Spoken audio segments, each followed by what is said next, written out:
Hi, good morning, everyone. Hi. Good morning. I'm so happy. You all can hear me, right? Yeah, we can hear you, yes. Oh, that's great. I'm so happy to be here this morning. So sorry that I couldn't make it to be in person.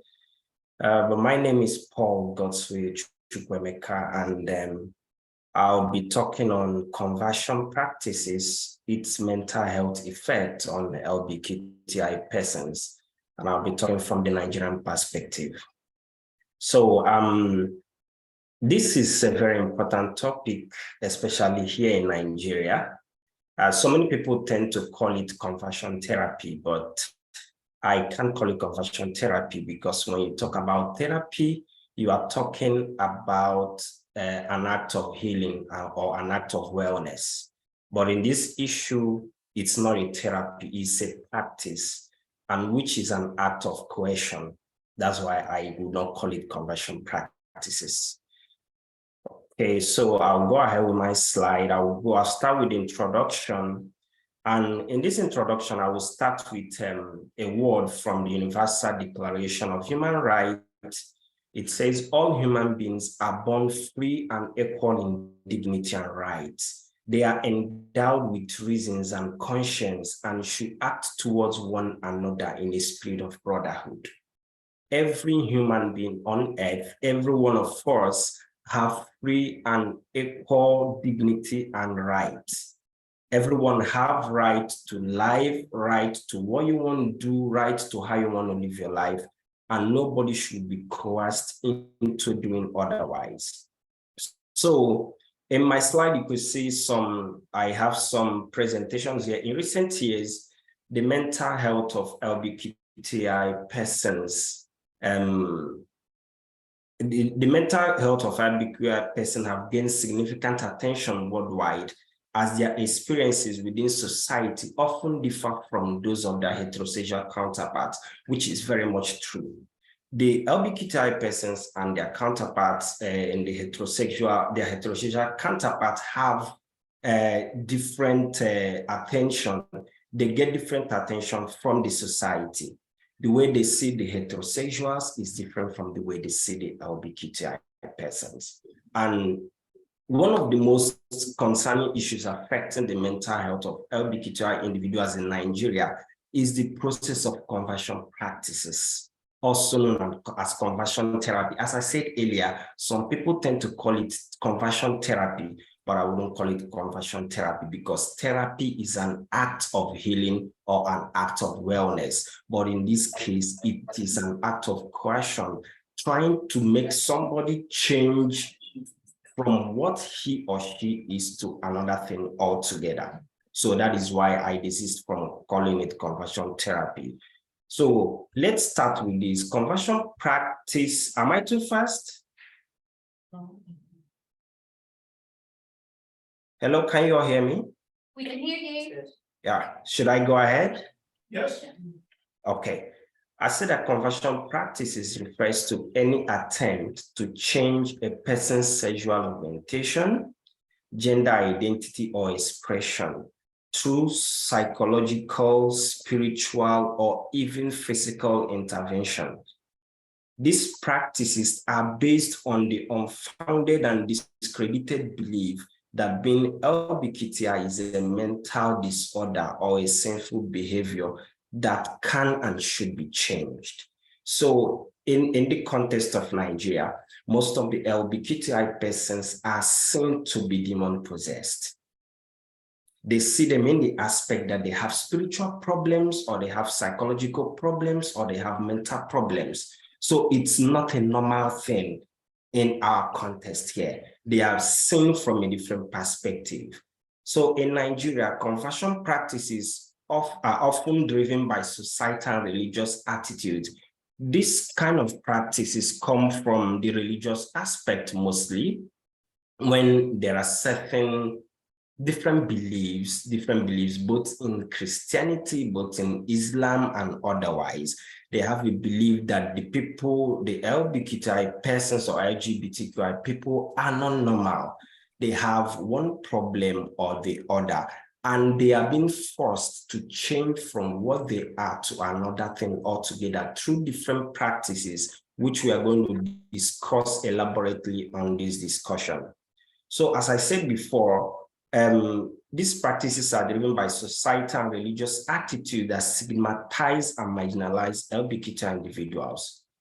Also, there are some sort of cultural norms combined with strict interpretation of religious teachings, which contribute to an environment where the LGBTQI people are subjected to intense pressure to conform to heterosexual and cisgender norms. So the LGBTQI persons, they live in a society where they are being coerced, they are being forced to conform to their heterosexual counterpart because of societal norms, because of religious beliefs, because of family. These are kinds of pressure that come from everywhere. From family, from friends, from leaders, from healthcare professionals, even their friends. And this kind of things sometimes lead to feelings of shames. It could lead to feelings of guilt, and it could lead to the person isolating himself emphatically from the society. In the aspect of feelings of shame and guilt, at the time, the person starts feeling otherwise, and maybe what these people are saying are actually true. So the person has become guilty of what he or she is not. Okay, so conversion practices also, there are forms of intervention which include psychiatric, psychological, medical, or religious treatment given to individuals to change their sexual orientation from homosexuality or bisexuality to heterosexuality. It may also be used to change a person's gender identity from intersex or transgender to cisgender. Sometimes this practice is forced on someone. Other times it may be requested by an individual who hopes to change. So let's get the fact right here. Sometimes these conversion practices are being forced on someone, and in most times people request for it. Did you get that clear? So it is a two-way thing. Either some people are forced into it, or some people make a request for it. That's how it is. So according to the Department of Occupational and Professional Licensing, OTA, conversion practices means any practice or treatment that seeks to change the sexual orientation or gender identity of a patient or client, including mental health therapy that seeks to change, eliminate, or reduce behaviors, experiences, attractions, or feelings related to a patient or client's sexual orientation and gender identity. So it is an act of trying to change someone from what he or she is to another thing in order for the person to conform to what the society wants the person to be. Conversion practices are all treatments that aim to change a person's sexual orientation and gender identity. It could change their behaviors, it could change their gender expression, or eliminate or reduce who they are attracted to. And this can be traumatic at times. We are going to get to that at the process of this conversion, at the process of this conversation. So conversion practices also consist of a wide range of intervention premised on the belief that sexual orientation, gender identity, and expression can and should be changed or suppressed when they do not form within the desirable norms of heterosexuality and cisgender identity. So this is another part of it. It is an intervention that once someone doesn't fit into the heterosexual or cisgender identity, the society wants to change the person to something else. But we should all understand that that the LGBTQI person, nobody created himself or herself the way he or she is. And everybody has the right to what they want and how they want to live their life. And it is against human rights to coerce someone or to force someone into changing into what he or she is not, just in order to appease social norms, societal norms, religious norms, family norms, and what have you. Okay, should I go ahead? Okay, so we're going to see through a brief history of conversion practices in Nigeria, how it all started. So there are literally no literature that investigate or explore the concept of conversion practice in Nigeria. But however, there are some studies that have covered other countries which touched down the existence and the prevalence of conversion practices in Nigeria. So there are studies that have talked about other countries that was how conversion practices trickled down to Nigeria. So we'll start from efforts to force sexual minorities and gender diverse people to heterosexuality and cisgender identity can be traced to the religious teachings which promote the idea that homosexuality is innately evil and unnatural. So it can be traced first from religious teachings that says that if you are not heterosexual, if you are not cisgender, you are not normal. It's been seen as evil, it's been seen as unnatural, and to laws introduced to criminalize sexual acts and same-sex behaviors and marriage. So these kind of laws include the criminal code, which was modeled after the penal code. It is now applicable in Nigeria. The penal code, the criminal code is applicable in Nigeria. Many states in southern Nigeria have reenacted this act as their criminal law. So there was also a penal code enacted in 1960. And this penal code was obtained from the Sudan's criminal code. And they are all applicable in the northern Nigeria. So out of all the states in Nigeria, 12 northern states also have Sharia laws, which contain extensive provisions that criminalize homosexuality, lesbianism, and they are all punishable to law. So what am I trying to say? These practices in history can be traced down to religious teachings, criminal code, or you call it the penal code. All of them came down from the Sudan's criminal code. That's how it was adopted in Nigeria, and they are all punishable by death. There are also specific laws that discriminate against and violate the rights of LGBTQI persons enacted by various states, such as the same-sex marriage prohibition law of 2007 of Lagos State in Nigeria. There's also the Armed Forces Act. There's also the Prostitution and Immoral Act prohibition law of Kano State 2000 in Nigeria, and the Prostitution, Lesbianism, Homosexuality, Operation of Brothels, and Other Immoralities prohibition law of 2000 of Borno State. So in addition to these laws, the federal government also came up with the SSMPA, that's the Same-Sex Prohibition Act of 2014. The provision of the SSMPA are draconian and are inconsistent with fundamental rights, such as right to life, right to dignity and privacy, right to freedom from discrimination, freedom of expression and the press, freedom of association, freedom of thought, freedom of conscience, religion, which are guaranteed under the 1999 Nigerian Constitution.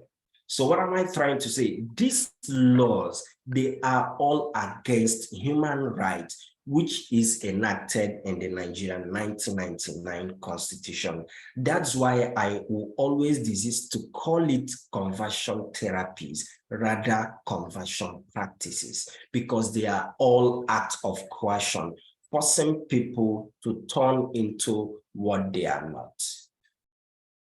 Okay, so it still goes ahead from different laws to families, to religions, to friends, to peer pressure, and also even there are economic instances where because of the economy, because of how the standard of living, people tend to change people from who they are not into what they want them to be, or because these people are disenfranchised economically and otherwise. Are we all together? Okay. So we'll go ahead. We're going to look into the nature of conversion practices in Nigeria. So there are different SOGS change effort practices in Nigeria. Conversion practices are usually aimed directly at changing sexual orientation and gender identity and expression, or geared towards teaching victims to suppress and not act on their same-sex desires and attractions. These practices are mostly adopted in isolation. Most times it comes, as I said before, it comes as coercion from family, from friends, or other social groups. So they are all used to, and other social groups are used to utilize, I said most times coercion from family, friends, or other social groups are utilized by perpetrators of conversion practices. So they can come in different manners, they can come in different angles, they can come in different ways just to achieve what they want to achieve. They are usually done in different formats, which do not exempt religious houses, medical and mental health facilities, private homes, and other institutions. This usually can also happen in prisons, and this is done when someone is arrested because of their actual or passive SOGS. So the prisons are not exempted, the religious houses are not exempted, medical houses are not exempted, private homes are not exempted, and there are still other institutions where these conversion practices are perpetrated. So mostly in the prisons, we see people who are being coerced into changing from what they are to heterosexuality just to conform to societal norms. And these are all because they were arrested because of their actual or perceived SOGS. And also traditional leaders are not exempted in carrying out various rituals, including body incisions, and other religious leaders are known to flog, slap, starve, beat, and exorcise LGBTQI persons. So these are the kind of tortures these people go through, LGBTI people go through during these stages of conversion practices. In some instances, there are incisions and rituals from traditional healers. In some instances, there are floggings, there are slaps, they are being starved, they are not being allowed to eat. They can be starved with food, they can be starved economically, that's depriving them of any benefits they are supposed to get from either family or from the society. So these are all the effort, these are all the means that these perpetrators often use to carry out these practices. And also during these change effort sessions, perpetrators also often sexually abuse they sexually abuse their victims at the process of the conversion practices, which is the height of it all. Most people that have gone through conversion practices, they will end up telling you that the perpetrators, the people that are trying to convert them, end up abusing them sexually, which is true. It's not far-fetched. So what is then the reason of trying to carry out this kind of activities, which is not only against human rights, it's very unforced, it's very not good to be told because of the traumas and the kind of things the victims of these practices have gone through. There are many stories, there are many things to be said, and the effect on these people is very critical. So I'm going to go deeply into the mental health effect of conversion practice on LGBTQI women in Nigeria.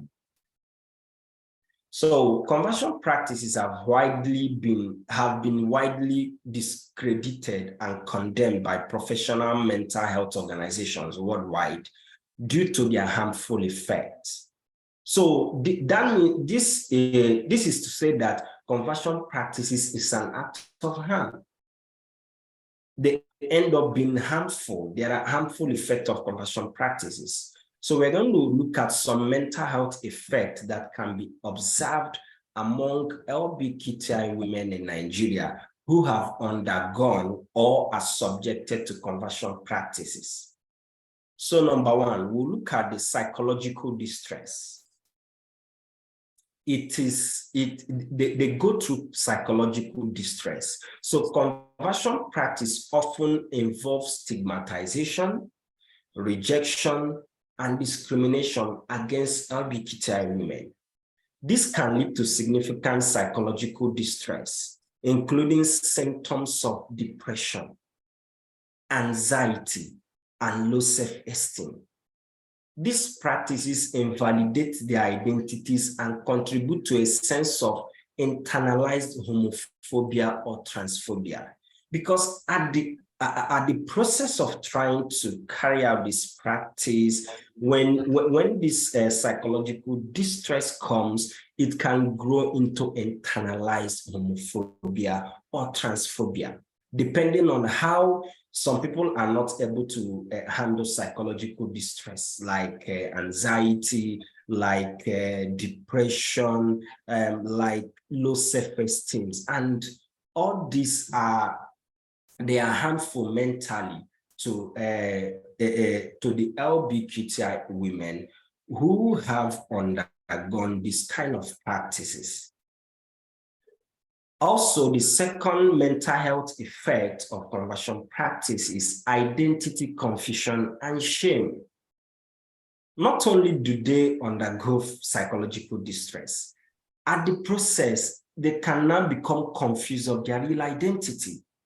And also they can become shameful to say who they really are.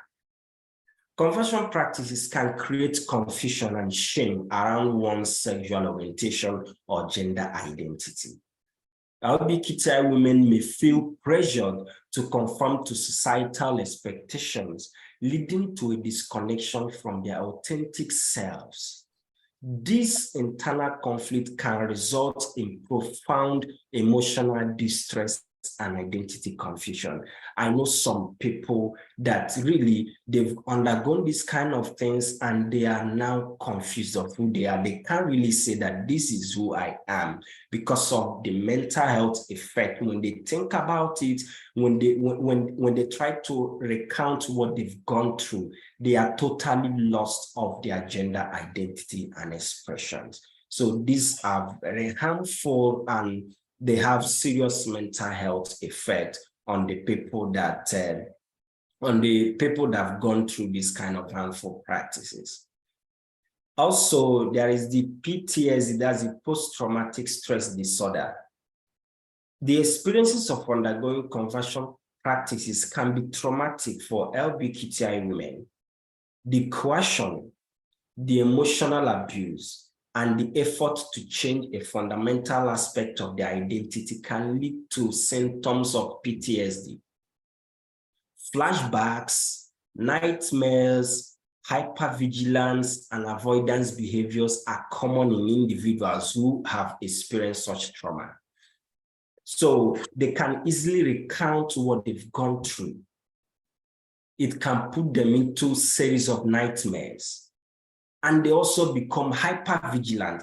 Any kind of, that means they are always vigilant not to allow people sometimes to come near to them because they are seeing them as trying to still make them change into something else when they recount the experiences of what they have gone through. So these are all very traumatic experiences and very harmful experiences that the people that have gone through conversion practices can recount. There is also the social isolation and rejection. So conversion practices are often supported by societal attitudes that stigmatize LGBTQI individuals. As a result, LGBTQI women who have undergone or rejected conversion practices may face rejection. They may face isolation and strained relationships with their family, with their friends, with their communities. So they face all this kind of rejection, and this societal isolation can further exacerbate feelings of depression, anxiety, and loneliness. So the result of this isolation, the result of conversion practices makes the LGBTQI women who have gone through it rejected from their families. Maybe at the process of doing it, they are still who they are. They are not changing to what the society wants them to change. So it leads to rejection and isolation with relationship, with families, with friends, and with the community at large. Also, let's look at another mental health effect, which is suicidal ideation and self-harm. This is the height of it all. Some people may end up and have ended up taking their lives because of this kind of practices. LGBTQI women who have undergone or experienced conversion practices are at high risk of suicidal ideation and self-harm. The combination of internalized homophobia or transphobia, psychological distress, social isolation, and lack of support can intensify feelings of hopelessness and despair. So they can end up taking their lives because of what they've gone through. They can end up committing suicide. They can end up thinking of other ways to end their lives. And it's really, really very bad. Also, other mental health effects of conversion practices include substance abuse, drug abuse. Because of the kind of rejection they have gone through, the only partner, the only thing that gives them consolation is drugs. The only thing that gives them confidence are harmful drugs. The only thing that makes them feel okay and when they take some substances. Some LGBTQI women may turn to substance abuse as a way to cope with the emotional pain resulting from conversion practices. Substance abuse can further compound mental health issues, leading to a vicious circle of self-destruction behaviors, and worsening mental well-being.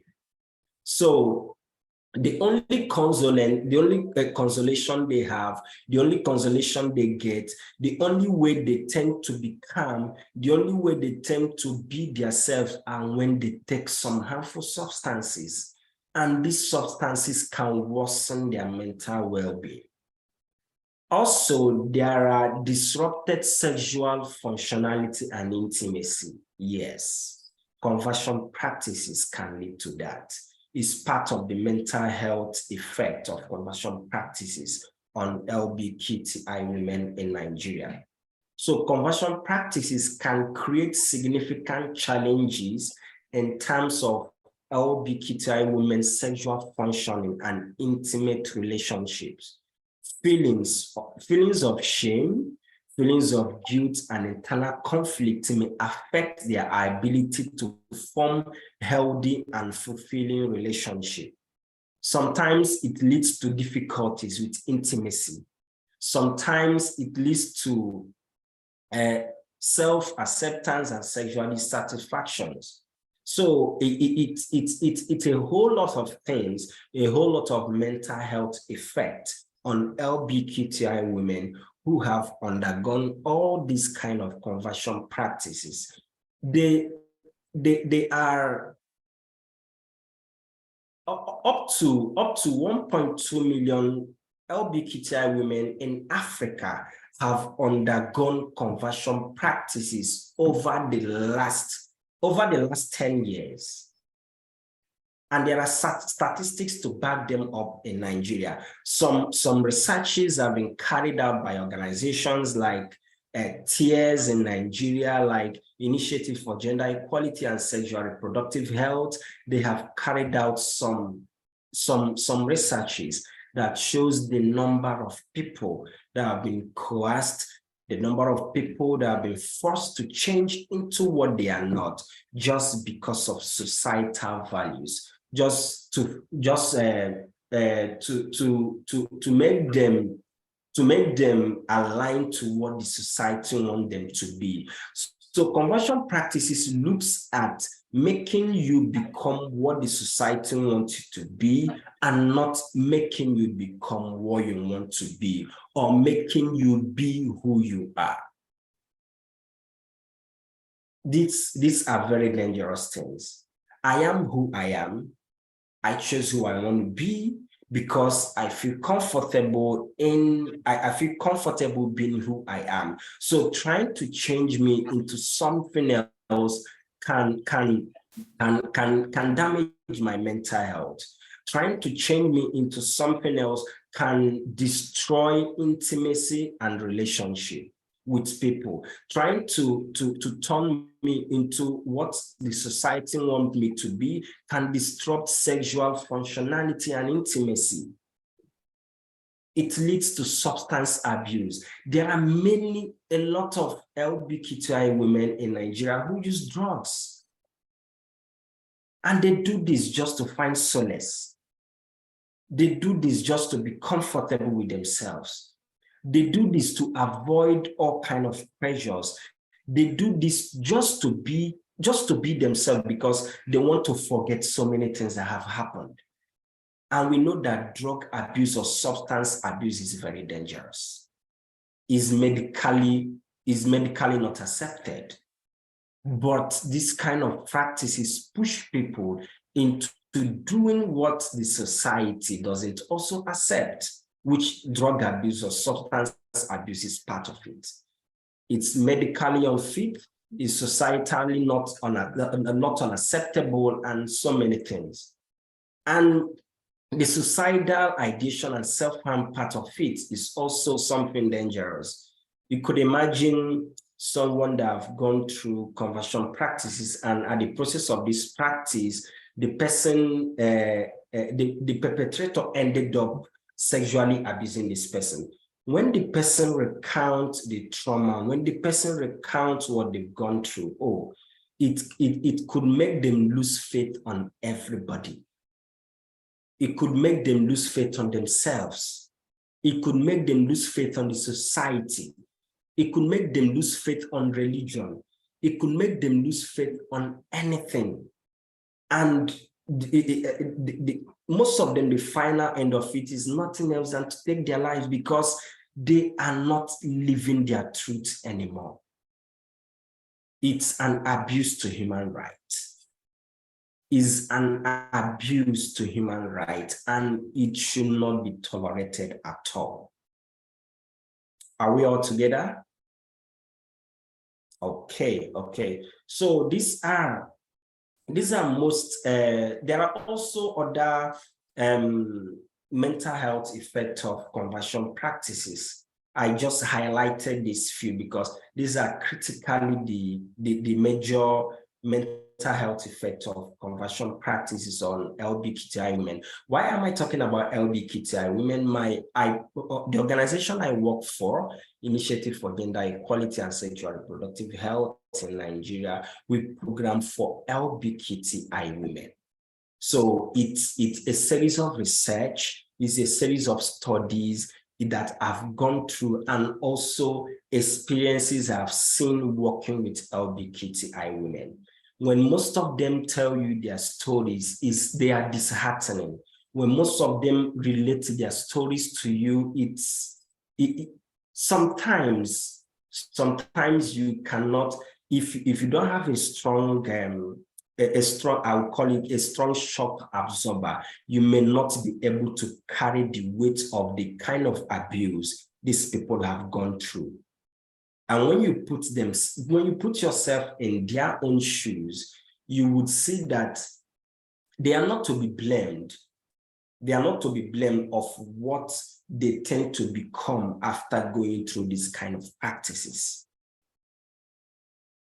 Most of them also become liabilities to the society, because after encountering some traumatic expressions, some abuses they've gone through, they end up doing nothing. They become school dropouts, they lose their jobs, they lose their source of livelihood, and they lose the source of what gives them joy and happiness. And at the end, they tend to become liabilities to the society. So what are we trying to say here? Trying to make people become who they are not, and ending up making them become liabilities to the society, or leaving them to be who they are. Which one is the best? When you make someone become a liability to the society, trying to convert the person, or leaving the person to be who they are not of harm to the society, they are not affecting the economy, they are not liabilities to anybody. Which one is better off? So conversion practices, it's to be condemned to the highest order. We are all humans. We have right to life.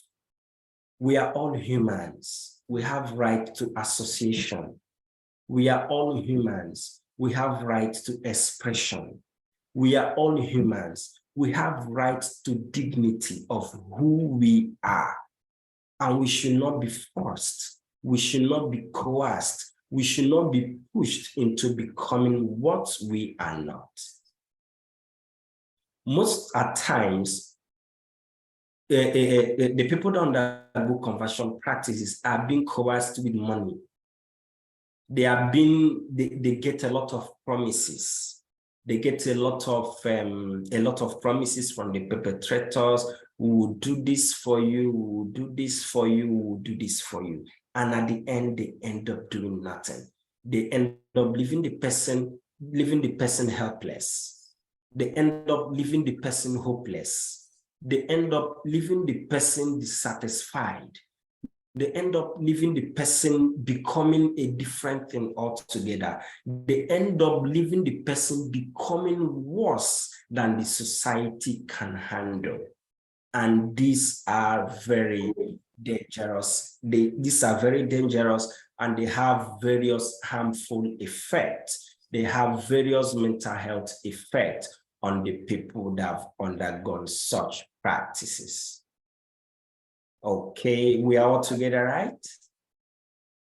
Okay. So, most especially in recent years, currently we conducted the Universal Periodic Research. That's the UPR process. We just concluded it last week, and we find out so many abuse that the LGBTQI folks have gone through, trying to change them to become who they are not. It's rising on a daily basis. Yes. The society frowns at it, and some families tend to push these people away. Some families tend to, you could see a family, there are so many abuses, both physical abuse, they end up beating them up. And so many reports have come, which we are currently handling and trying to also respond to some emergencies that come through. Some of the survivors of conversion practices, most of them were raped. Some of them have gone through rape issues. They were raped by the people that are trying to convert them. They are abused sexually, and it's a traumatic experience story. I actually have a colleague who encountered such thing when she was much younger. And it gives them a different perspective of the society. It gives them a different perspective of religion. it makes them hate the society, hate religion, hate family, hate everybody. And they tend to isolate themselves to be on their own and not to engage themselves with any other person. So these are various harmful practices. And as I said before, they should not be condoned. And I will say it again, I will never call it conversion therapy because they are not therapies. They are not acts of healings. They are not act of making somebody feel good. They are coercions. They are act of forcing somebody out of who the person is into becoming what you want them to be. So these are literally some mental health effects, and I don't know if anybody have any kind of question to ask or anything. If you have any question or anything you want to say, I think you could go ahead at this time. Questions, that's okay. Okay. Do you ever get called upon to provide this evidence towards people's asylum claims or at tribunal when people are refused asylum in the UK? Because one of the really alarming things is that our asylum system at present is set up in such a way that someone who suffers the effects of these conversion practices, it would be incredibly difficult, if not impossible, for them to navigate the system. So identity confusion, we expect someone to give a clear account of their identity, and I am gay and this is why I am gay, and to have no conflict in that. We expect someone not to be socially isolated, so to have the confidence to go to LGBTQ+ groups in the UK and go to pride parades and get evidence that way. We expect someone to be able to have partners to go out and pursue intimacy. So is that something that you would do? Would you provide this evidence towards people's tribunals for the Home Office? Okay, we actually, as an organization, I couldn't get it clearly, but I think you are talking about some act of support, right? Yes, yes. Yeah. We as an organization, we provide some act of support to these people.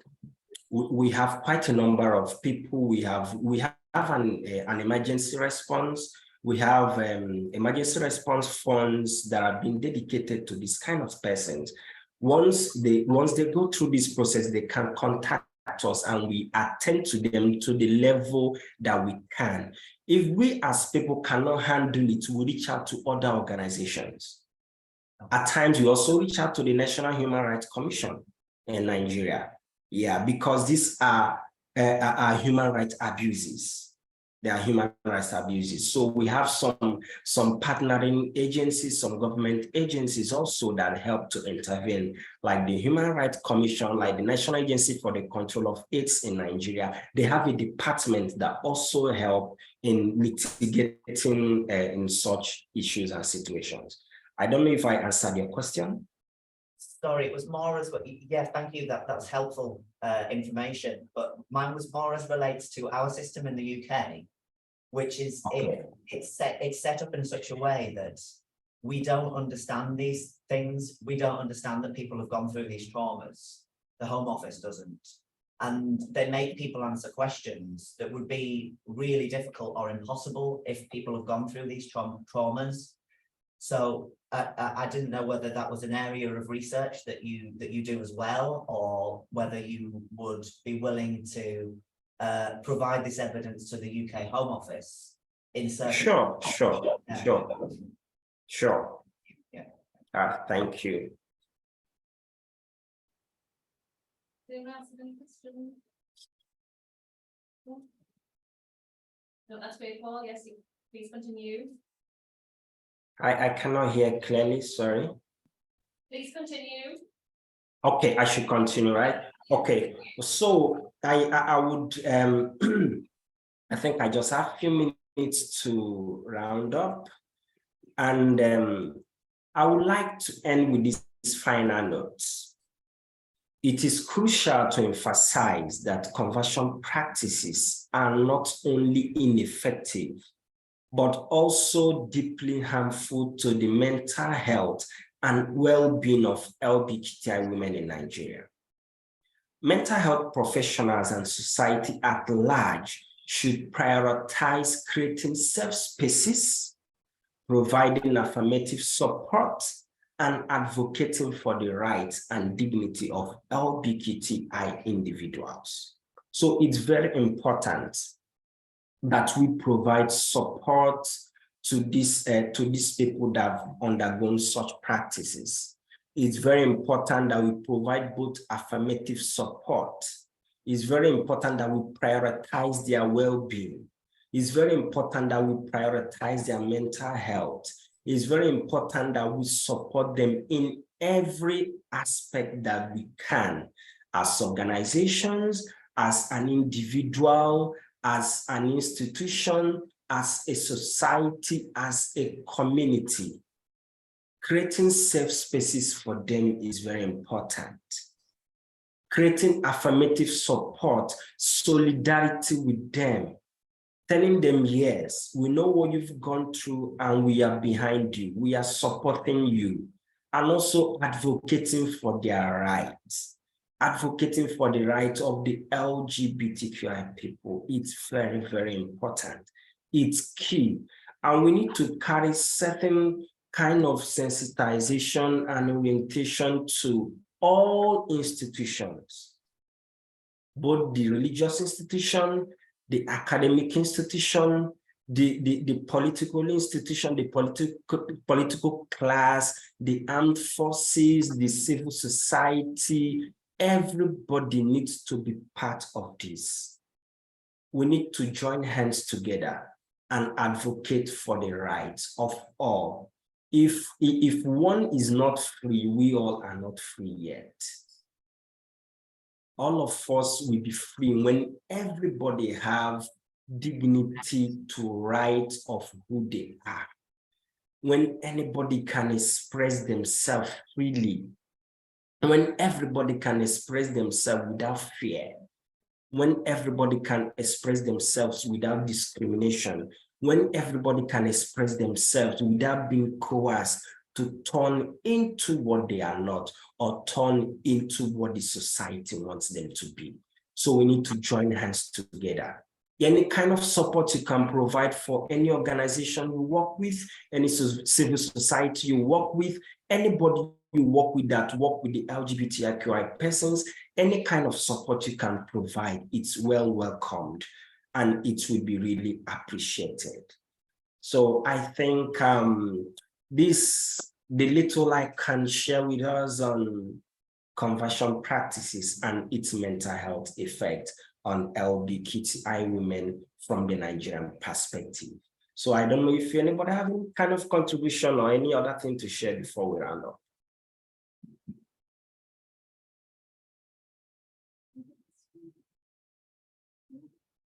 No, that was everything. Thank you so much. Sorry, go on.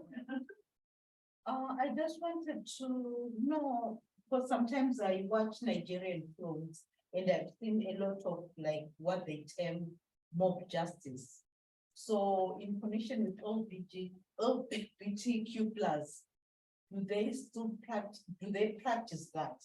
Because in other events you see them like doing what they. Sorry, I don't know if you can speak more audible. I'm straining to hear you. All right.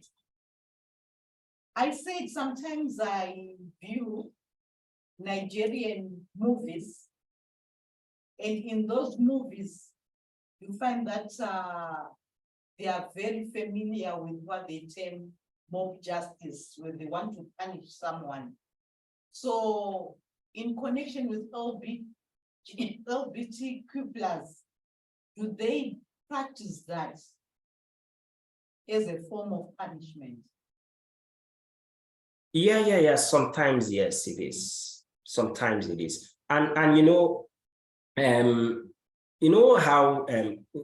how societies can be influenced through the media, right? You know that the media has a huge influence on the society. What they portray in movies, what they portray in movies actually tend to influence the society. So sometimes they are being practiced and most times they are not. Yeah. My other question is just a follow-up to what you were saying about I just wanted to know what's the way forward for us to make a change. Okay. The way forward as a country and as organizations here in Nigeria, we've done a lot of advocacies, and also we are trying, to delve into media advocacy, which is very important. Now, the way we are being portrayed in the media is actually not who we are. We should be the one to tell the society who we are, and not the society doing it otherwise. So we tend to dive into media advocacies and put an end to all these kind of negative portrayals of LGBTQI persons all over the media. So we've started some subtle kind of media advocacies. We have some activists that are into film production, and me currently, I'm carrying out, I'm doing a documentary on the struggles of LGBTQI persons in Nigeria. It's going to be a video documentary, which when I'm done, it will go on all the media platforms. So these are ways that we can also help in doing media advocacies. They are very important. We should be the ones telling who we are and not the other way around.